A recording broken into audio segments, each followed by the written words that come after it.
Hola, ¿cómo están? Bienvenidos a un nuevo video de los que complementan la información que está todos los días en www.comicando.com.ar. Y este video conecta un poco con aquel que habíamos hecho hace ya mucho tiempo sobre la editorial Novaro. ¿Se acuerdan? La famosa editorial mexicana que durante los años, sobre todo 60, 70 y primera mitad de los 80, publicó fantastillones, toneladas de historietas en México, obviamente en castellano. Pero ¿de dónde salía ese material?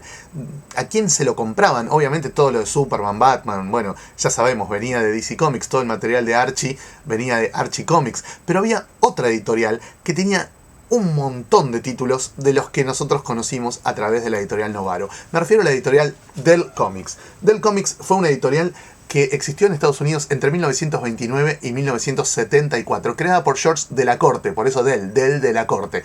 Era un tano que se hacía pasar por inglés. Fue una editorial importantísima dentro del cómic de Estados Unidos, porque para 1953 era la editorial probablemente más grande del mundo. No solo controlaba un tercio del mercado de Estados Unidos en la época más grande del mercado de Estados Unidos, cuando prácticamente no existía la televisión, sino que además vendía 26 millones de ejemplares por mes. Y tenía muchísimos títulos que vendían más de 1 millón por mes. O sea, era gigantesco. Y era una especie de pulpo de las licencias, ¿no? Lo que hacía Dell era capturar las licencias para publicar cómics de todo lo que más o menos fuera popular en aquel entonces.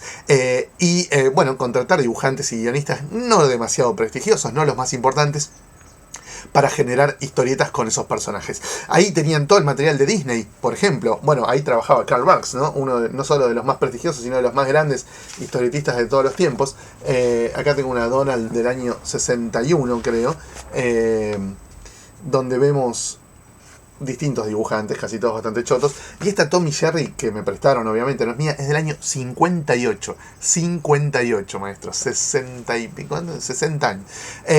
Tenían Disney, tenían Warner, tenían Hanna-Barbera, tenían El Pájaro Loco, tenían Tommy Jerry, como les acabo de mostrar, tenían los cómics de Tarzán, donde publicaba el maestro Russ Manning, tenían los cómics del Llanero Solitario, el Lone Ranger, un montón de otros cómics de cowboys, de cosas vinculadas con las primeras series de televisión de aquella época, de los Tres Chiflados, bueno, infinitos cómics basados en distintas licencias y algunas creaciones originales también. El título más famoso fue Four Color, 4 colores. ¿Por qué? Porque era un título que era como el muestrario de personajes o series que después podían tener su propia colección, ¿sí? Como el showcase de DC más o menos. De esta revista durante 23 años salieron más de 1300 números, porque era semanal. Todas las semanas te tiraban un concepto nuevo que si pegaba pasaba después a su propia revista. La gran masa de la producción que publicaba Dell estaba generada por un estudio, una empresa que se llamaba Western, que producía material para Dell. Era la que más o menos contrataba a los guionistas, los dibujantes, y tenía muchas coordinadoras mujeres. La gran mayoría de las coordinadoras de Dell eran mujeres, las que contrataban y supervisaban a los guionistas y dibujantes. En un momento, en 1962, Western se va a la mierda, se separa de Dell y se pone su propia editorial, que es la editorial Gold Key. Seguramente escuchaste nombrar a la editorial Gold Key. Y se lleva todo este material que generaba para Dell a esta nueva editorial, y obviamente empieza el declive de Dell, porque a Dell le sacaron los pulmones, básicamente, lo que lo hacía prosperar. Acá vemos cómics de Disney, como La Familia Robinson Suiza, que fue un éxito en los cines en los 60, producidos por Gold Key, y también se llevaron, entre otras cosas, al Pájaro Loco. Acá vemos un anual de Navidad, un especial de Navidad del Pájaro Loco. Bueno, no hay autores muy destacables. Tenían también los cómics de La Pantera Rosa, cosas de Hanna-Barbera como Quick Draw McGraw, que es como se llama en Estados Unidos, Tiro Loco McGraw. Un poco de... también conecta con aquel video que hicimos hace muchos años sobre los cómics de Hanna-Barbera, no sé si se acuerdan. Y después una de las cosas más interesantes que tuvo Gold Key es que produjo una línea de superhéroes propia, de la que no tengo ejemplares lamentablemente, donde estaban Turok, el Doctor Solar, Magnus Robot Fighter, que después en los 90 se integraron durante un tiempo al universo de Valiant. Supongo que eso alguno quizás lo recuerde.